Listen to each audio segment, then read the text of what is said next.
नमस्कार प्रेक्षकांनो. स्टार प्रवाह ठरलं तर मग या मालिकेचा आजचा भाग खूपच इंटरेस्टिंग होणार आहे बरं का प्रेक्षकांनो. कारण आजच्या भागामध्ये मधुभाऊंना पुन्हा अटक होणार आहे. पण ते का होणार आहे अटक, हे पाहण्यासाठी आता तुम्हाला मात्र हा व्हिडिओ शेवटपर्यंत पाहावा लागणार आहे. तर आजच्या भागात सुद्धा प्रियाने जो काही तमाशा घातला असतो तो आपल्याला आजच्या तिसऱ्या दिवशी बघायला मिळतो.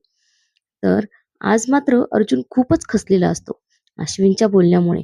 आणि तो म्हणू लागतो, मला तन्वीचा कितीही राग आला ना, तरी मी घरातल्यांचा सगळ्यांचा विचार करायला हवा होता. पण हे रोजचेच वाद, प्रॉपर्टी च्या कोणा अधिकार प्रॉपर्टीवर कोणाचा अधिकार आहे इथपर्यंत जाऊन पोहोचतील असं वाटलं नव्हतं. आता मात्र सगळेजण खूपच इमोशनल झालेले असतात. अर्जुन पुढे म्हणू लागतो, डॅड तुम्ही प्लीज हात जोडू नका, असं रडत रडत अर्जुन म्हणत असतो. तेव्हा सायली त्याला समजावण्याचा प्रयत्न करते.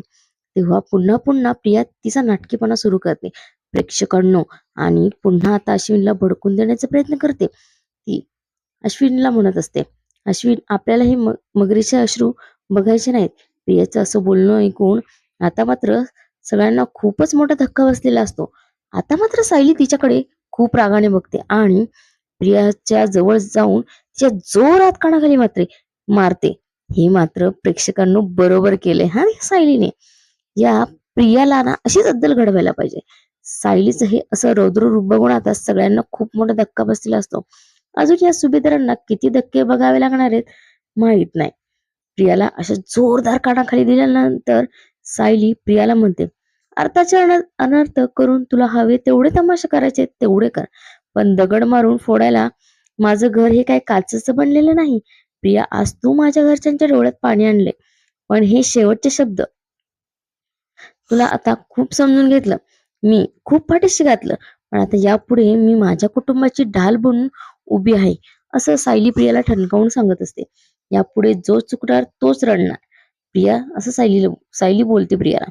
सायलीचं असं बोलणं ऐकून आता मात्र प्रिया घाबरलेली असते. तेव्हा पूर्णाजी म्हणतात, तू तन्वीवर हात उचलला? तेव्हा सायली म्हणते, हो पूर्णाजी, खरं तर तुम्हा सर्वांसमोर मी केव्हाच हिच्यावर हात थोबाडीत मारायला हवी होती, पण मी खूप संयम ठेवला. पण आता माझ्या नवऱ्याच्या डोळ्यातले अश्रू मला आता शांत बसू देणार नाही. माझ्यासाठी फक्त आणि फक्त माझा नवरा महत्वाचा आहे. सायलीचं असं वागणं बघून अर्जुन सायलीला म्हणतो की, सायली आपण वर जाऊयात. तेव्हा सायली ठणकावून सांगते, अजिबात नाही, आता मला हा वाद इथे थांबवायचा नाही, तर कायमचं संपवायचा आहे. आणि सायली पुढे बोलू लागते, हे पैशाचे लोभी आहेत, यांना अश्विन भाऊजी वाटेकरी नकोय. हे असले गलिच्छ आरोप याआधी कधीही झाले नाहीत प्रिया. त्यामुळे हे त्यामुळे यांना गुन्हेगारांना किती याआधी धमक्या दिल्यात, हल्ले केलेत, ते पण ते कधी खचले नाही.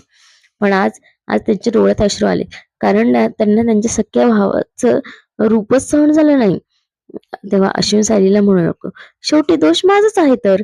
तेव्हा सायलीमध्ये, नाही नाही अश्विन भाऊजी, दोष त्या व्यक्तीचा आहे ज्याच्यामुळे तुम्ही असं वागायला लागला. आजच्या या कलहाची करती करवी ती तुमची ही बायको आहे. आता तरी जागे व्हा अश्विन भाऊजी. हो प्रिया, आपल्या घरात येण्याआधी कधी असं अशी बात कधी झालते का? सायली बोलत असते, असं सायली बोलत असते. तेव्हा प्रिया मध्येच नाक खूप असते आणि बोलते, तेव्हा अश्विनच्या भोळेपणाचा फायदा घेतला जायचा. तू आता त्याच्या मनातलं बोलून दाखवते म्हणून तुला त्रास होतोय ना? तेव्हा सायली म्हणू लागते, ते स्वतःच्या मनातलं नाही तुझ्या मनातलं बोलून दाखवतात. हे हेवे दावे करून मोठे धाकटे कारण हे फक्त तुलाच जमवू शकतं प्रिया. पूर्ण आजी, आई बाबा, प्रिया ही सगळी. तेव्हा पुढे सायली बोलू लागते, पूर्ण आजी, आई बाबा, ही प्रिया आहे ना, ती प्रतिमा त्याची मुलगी आहे म्हणून ती कधी चुकू शकत नाही असं वाटतं ना तुम्हाला? पण आज जे काही झाले ना त्याला फक्त आणि फक्त प्रियाच जबाबदार आहे. या दोघींचं असं भांडण बघून सगळेच खूप टेन्शन मध्ये आलेले असतात. सायली कल्पनाकडे जाऊन म्हणते, आई, माझ्या नवऱ्याची अशी अवस्था बघून जर माझा आवाज वाढला असेल ना, तर प्लीज मला माफ करा. पण मला एक गोष्ट सांगा, जो मुलगा केसच्या प्रत्येक हेरीला जाताना तुमच्या पाया पडतो, तो मुलगा आपल्या सख्या भावाचा अनादर करेल का? आजी, तुमचा तो तुमच्या तब्येतीसाठी त्याला नको असलेल्या मुलीशी लग्न करायला तयार झाला, असे सायलीचे बोलणे ऐकून आजीला ते आजारी असतानाचे दृश्य आठवते. त्यावेळी पूर्णाजी अर्जुनकडून तन्वीशी लग्न करण्याचे वचन घेतलेले असते. तेव्हा सायली पुढे बोलू लागते, जो नातू तुमचे मन जपण्याचा प्रयत्न करतो त्याला प्रॉपर्टीचा मोह असेल का? आणि त्याला आपल्या सख्या भावाचे अधिकार खुपतील का? तेव्हा आता सायली प्रतापरावांना प्रश्न विचारते, बाबा, प्रिया आणि अश्विन भाऊजी आज जे काही बोलले त्यातली एकही शब्द तुम्हाला खरा वाटतोय का? आता मात्र सायलीचे सगळे प्रश्न ऐकून सगळ्यांना तिचं म्हणणं खरं वाटतं. तेव्हा प्रतापराव पुढे बोलू लागतात, माझी दोन्ही मुलं कधी इतक्या खालच्या थराला जाणार नाही. त्यांच्यात किती भांडणे जरी झाली ना तरी झाली तरीही. तेव्हा सायली अश्विनला बोलते, ऐकलं ना अश्विन भाऊजी, अहो माझ्यावर नाही निदान तुमच्या बाबांवर तरी विश्वास ठेवा. सायली आता अर्जुन जवळ जाऊन बोलते, अहो परवा तुमच्या वाढदिवशी तुमच्यापेक्षा यांचा उत्साह जास्त होता. आता अश्विनला तो वाढदिवसाचा प्रसंग आठवू लागतो. सायली पुढे बोलू लागते, तुमच्या स्वच्छ मनाचे कौतुक करताना ते कधीही थकत नाही. तुमच्या भोळे मनाचं कौतुक करत असतात हे नेहमी. आणि अश्विन भाऊजी, अख्खं जग जरी तुमच्या विरोधात केलं ना तरीही तुमचा हा मोठा भाऊ नेहमी तुमच्या पाठीशी उभा असेल ठामपणे, याची मला पूर्णपणे खात्री आहे. सायलीचं असं बोलणं ऐकून सगळ्यांच्या डोळ्यात पाणी येतं. पुढे सायली बोलू लागते, आहात तुम्ही धाकटे का? यांनी तुमच्यावर तेवढंच प्रेम केलंय जेवढं एका धाकट्यावर केलं जातं, म्हणून तुम्ही धाकटेच आहात. आता मात्र सगळे शांत बसतात. मी रक्ताच्या कुटुंबात जरी वाढले नसले ना तरी मला रक्ताच्या नात्याचे महत्व कळते. कोणीही कान भरावे आणि रक्ताचे नाते तुटावे इतकं सख्या भावांचं नातं तकलादून असतं याची खात्री आहे मला. आणि तरीही कोणाला वाटत असेल तर आम्हाला सुभेदारांच्या प्रॉपर्टीचा मोह आहे तर आम्ही आत्ताच्या या क्षणी सोडायला तयार आहे. सायलीचं हे बोलणं ऐकल्यानंतर प्रियाला खूपच आनंद होतो, पण घरातल्या सगळ्यांना मात्र खूप मोठा धक्का बसलेला असतो. तेव्हा सायली बोलू लागते, सांगा कुठल्या कागदावर सही करायची आहे, आम्ही करू, असं सायली म्हणत असते. तेवढ्यात प्रतापराव म्हणतो, नाही, याची काहीही गरज नाही. हे घर आणि हे ज्या घरात जे काही आहे ना ते आपल्या सगळ्यांचं आहे आणि सगळ्यांचंच राहणार आहे. प्रतापरावांचं हे बोलणं ऐकून प्रियाचा मात्र चेहरा पडतो. प्रतापराव पुढे बोलतात, तन्वी, मुळातच प्रॉपर्टीचा हा विषय निघाला कसा? जो विषय या दोघांच्याही मनात कधीच नव्हता तो अचानक आला कसा? आता प्रतापराव तन्वीला ठणकावून विचारतात. तेव्हा तन्वी तत पप मम करायला लागते आणि घाबरून म्हणते, नाही बाबा, नाही, मी तो विषय नाही काढला. तेव्हा सायली, हा विषय सायलीने काढला असं म्हणत ती सायलीकडे बोट करते. पण प्रतापराव तन्वीला ठणकावून सांगतो, अगं तन्वी, हे जे माझे केस काळे झालेत ना ते माणसांची पारख करून झालेत, हे असेच नाही झाले. या घरात एवढी निगेटिव्हिटी आलीच कुठून? तुझे आणि अश्विनचं लग्न झालं तेव्हापासून ती जरा जास्तच वाढली. अगं अगं आम्ही आईस्क्रीम खात होतो ना त्या दिवशी, तेव्हा आम्ही सगळेजण किती खुश होतो. सगळ्यांना तो प्रसंग आठवू लागतो. प्रतापराव पुढे बोलतात, मला खात्री आहे हे धाकटं मोठं प्रॉपर्टी हा विषय सायलीच्या बोलण्या अगोदर तुझ्याच बोलण्यातून आला असेल. प्रतापराव पुढे पूर्णाजी आणि कल्पनाला म्हणतो, की पूर्णा आई आणि कल्पना, तुम्हालाही माझं म्हणणं पटलंच असेल. त्या दोघीही मान खाली घालतात. पण प्रतिमाची मुलगी आपली धाकटी सून स्वच्छ मनाची नाहीये हे स्वीकारणं तुम्हाला कठीण जाते. बरोबर आहे ना? आता मात्र दोघींच्याही डोळ्यातले अश्रू थांबत नसतात. तेव्हा अर्जुन प्रतापरावांना समजावण्याचा प्रयत्न करू लागतो. हे सगळं माझ्यामुळे झाले. तुम्ही कोणालाही काहीही बोलू नका. तेव्हा प्रतापराव अर्जुनला म्हणू लागतो, अर्जुन, हा प्रश्न फक्त तुझा नाही. ह्या घरात करण ह्या घरात न्याय करण्याचा आहे. आता मात्र सगळेच एकमेकांकडे बघू लागतात. प्रतापराव पुढे बोलू लागतात, पूर्णाई आणि कल्पना, तन्वी चुकलीये पण तुम्हाला ते मान्य करायचं नाही. आणि सायली, ती तर नावडती, तिने कितीही चांगली वागली, तुमच्या समोर कितीही आदर दिला तरी ती पुढे पुढे करते, असंच तुम्हाला वाटणार. हा कुठला न्याय?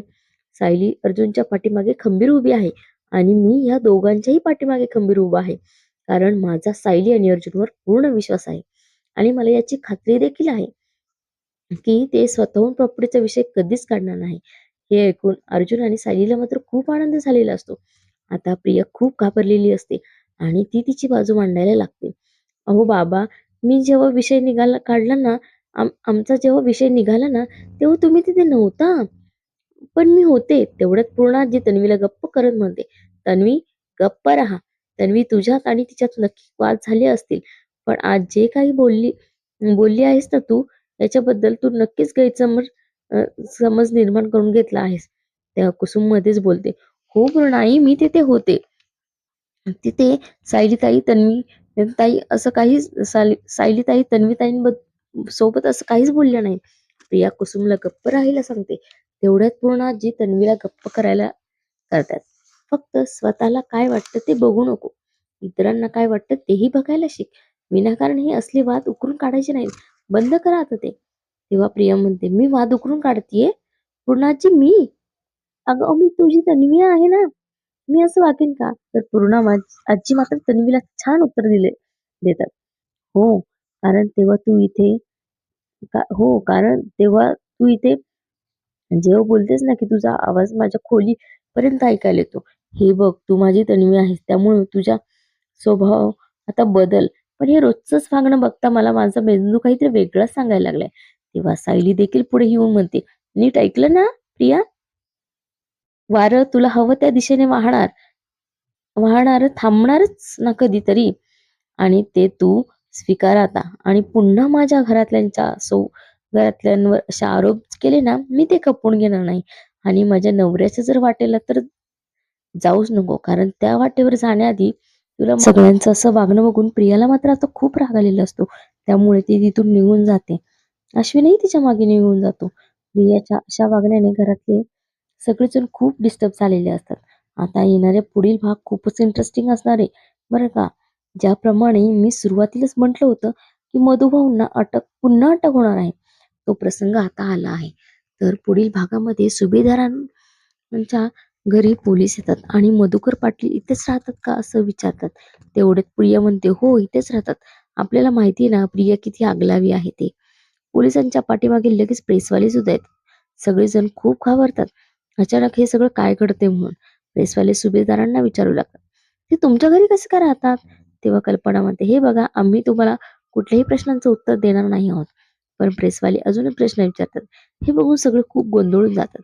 तेव्हा अर्जुन पोलिसांना विचारतो, "एक मिनिट, काय झालंय?" तेव्हा पोलीस म्हणतात, "वात्सल